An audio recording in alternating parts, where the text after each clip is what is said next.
Hello, my friend. In this particular video, we are going to discuss about possessive pronouns. ዋንነት ክንዲ አስማት በትግርኛ ዋንነት ክንዲ አስማት ንብሎ እዚን ዝያዳ ዝሓለፈ ዲስካስ ጌርናሉ ነርና ኢና ኣብዚ ግን ቀጻሊ ኣብነታት ከቅርበልኩም እየ በዚ ንጅምር ናታ ደብተር ወይ ድማ ደብተር ናይ መን ሶ ደብተር ናይ መን እዩ ናታ ደብተር ክንብል ከለና ደብተር ናይ ናይ ናይ ኢልና ተማሂርና ነርና ናይ አቶም ናይ አተን ሕጂ እዚኣ ትኸውን እዚ ግን እንታይ ኢልናዮ እዚ ድምፂ እዚ ኩሉ ግዜ በዚ ዝትካእ በዚ ዕብለል ርአ ዘሎ ራ ይዝኸውን ስለዚ ደብተራ ኢልና ነንብቦ ኦኬ ደብተር her notebook ኣብዚ ድማ if I want to say their chairs ናታቶም ሴድያታት ወይ ድማ ሴድያታት ናይ አቶም ሴድያታት አቶም እዚኣ ድማ ሴድያታቶም ብሓፂር ምክንያቱ እዚአን ድምፂ ናብ ምንታይ ቀየራ ኢልናየን ናብታ ሴድያታቶም ናታተን ሴድያታት ንብል ኣብ ደቂ ኣንስትዮ እንተኮይኑ ድማ ናተን ሴድያታት ናይ መን ናይ አተን ሴድያታት አተን ሶ ሴድያታተን ንብሎ ብሓፂሩ ብዚ ሴድያታተን their chairs ሴድያታተን ናቱ ማሕፉዳ ናይ መን እዩ ናይ ሶ ማሕፉዳ be careful ኣብዚ ድ ኢልና ኣይንቀይራና ድምፂ እዚኣ ማሕፉ ድኡ ከምኡ እዩ ኢልና ንፅሕፍ ሰባት ኣለና ግን ኩሉ ግዜ እቲ እሩም ክኸውን ዘሎ ናይ መን እዩ እዚ ማሕፉዳ ናይ ሶ ማሕፉዳ ኢልና ነንብባ ማለት እዩ ነዚኣ ማሕፉዳ his wallet ናታ ወይ ድማ ሻርፓ ናይ መን ናይ ሻርፓ her scarf ናታቶም ሰደቃ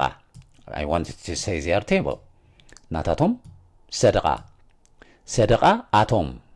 ሰደቃ አቶም ንብል ማለት እዩ ወይ ድማ ናታተን ሰደቃ አተን ኣብዚኣ ትቕየር የብልና ናይ እንታይ ኢልና ነርና ሳድስ ምስ ቫውልስ እንድሕር ተደሚሩ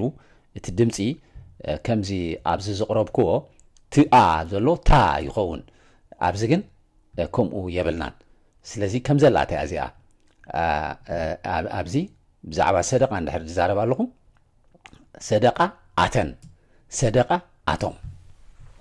ኦኬ ናቱ ላፕቶፕ ናይ መን እዩ ላፕቶፕ ናይ ኣብዚኣ ግን ሪመምበር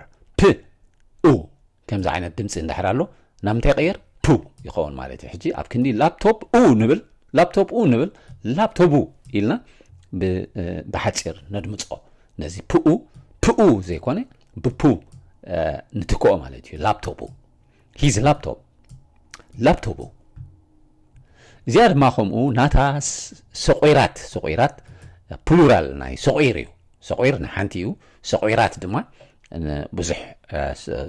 ብዙሓት ማለት እዩ ብዙሓት ሰቆይራት ነመልክት ኣለና ናታ ሰቆይራት ናይ መን ናይ ሳ ማለት እዩ ናታ ኦኬ ሰቆይራት እዛ ተአ ግን እንታይ ትኸውን ናብዚ ምስ ተቀየረት ሰቆይራታ ትኸውን ማለት እዩ her earrings ሰቆይራታ እዚ ድማ I want to say their bed ናታቶም ዓራት ናይ መን ናይ አቶም አቶም እዚኣ ዓራታቶም ትኸውን ማለት እዩ ምክንያቱ ትአ ኣላታ ኩሉ ግዜ እዚኣ ትቀየር እያ ናታተን ዓራት ተይልና ድማ ናታተን ዓራት ናይ መን አተን ድማ እዚኣ ዓራታተን ትኸውን ማለት እዩ ምክንያቱ ትአ ኣለና ኣብዚ ልክዕ ከምዚ ታ እዚኣ ድማ ትአ ናብ ምንታይ ትራንስፎርም ጌርና ናብታ ዓራታተን their bed ናቱ ሳንጣ ናይ መን እዩ ናይ እዚኣ ከም ዘላታ እያ እዚኣ ተዳናገር የብላን ሂዝ ባክፓክ ናቱ ሳንጣ ናይ መን ናይ ኡ ሳንጣ ኡ ንብል ማለት እዩ ናታ ጽላል ድማ ከም ጽላል ናይ መን እዚ ጽላል ናይ አ ጽላል አ እዚኣ ሕጂ እዚኣ ክልቲአን ምስ ቀረብናየን ድማ ለአ ዝብል ድምፂ እንታይ ዝፈጥር ላ ድምፂ ትራንስፎርም ይገብር ለአ ሶ ጽላላ ይኸውን ኣብ ክንዲ ጽላል አ ንብሎ ጽላላ ኢልና ነንብቦ ስለዚ ናታ ጽላል ወይ ድማ ጽላላ her umbrella ጽላላ ናታ ጽላል quickly ቅልጥፍ ኢለ ክደግመን ናታ ደብተር አ ደብተራ her notebook ናታቶም ሴድያታት አቶም ወይ ድማ ሴድያታቶም ናታተን ሴድያታት አተን ወይ ድማ በሐፂር ሴድያታተን all is their chairs ሴድያታቱም their chairs ሴድያታተን their chairs ናቱ ማሕፉዳ ኡ his wallet ናታ ሻርፓ አ her scarf ናታቶም ሰደቃ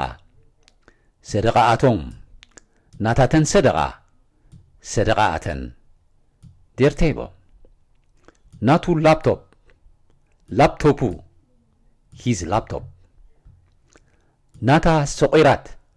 ሰቆራታ her earrings ናታቶም ዓራት አቶም በሐፂሩ ናታተን ዓራት አተን በሐፂሩ ዓራታተን their bed ዓራታተን their bed ናቱ ሳንጣኡ his backpack ናታ